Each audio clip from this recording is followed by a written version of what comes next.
Wow, Bianzi, binigyan ng pabunos ni Kalingap Edo. Ito ang pag-uusapan natin maya-maya lamang, pakiusap patapusin ang video para malaman ang nilalaman nito at kung bago ka pa lang sa aking YouTube channel paki-subscribe para lagi kang updated sa video ng mga Kalingap.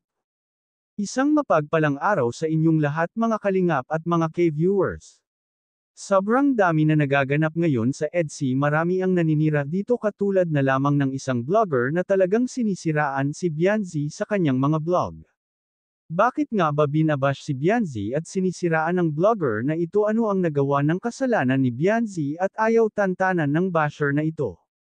Kaya naman maraming viewers din ng EDSA na binash din nila ang vlogger na ito. Sinabihan nila ang vlogger na wala ka nang ang naitulong naninira ka pa. Siyempre mga Kalingap nagpapansin ang basher na ito at naiinggit kay Bianzi.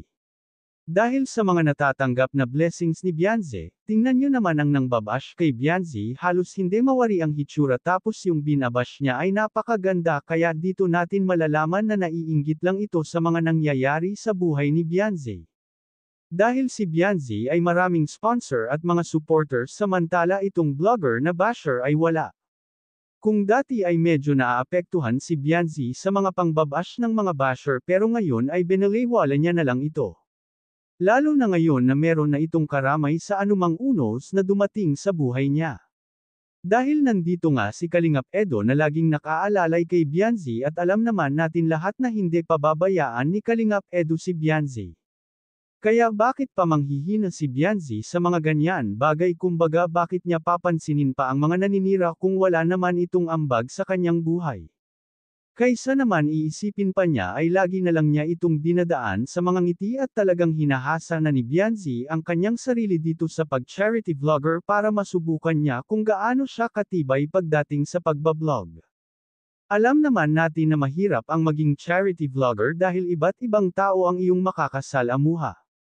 Kaya nga sa pagsama-sama ni Bianzi kay Kalingap Edo ay sobrang proud itong si Kalingap Edo sa pagsama ni Bianzi araw-araw, kaya naman Papa Eds binigyan ng pabuno si Bianzi, pandagdag na rin daw sa tuition sa kanyang pag-aaral. Bianzi tuwang-tuwa sa pabunos ni Kalingap Edo, pati mga magulang ni Bianzi ay natuwa din sa kanyang binigay, halos hindi makapaniwala ang mga magulang ni Bianzi na nagbigay ito ng pabunos.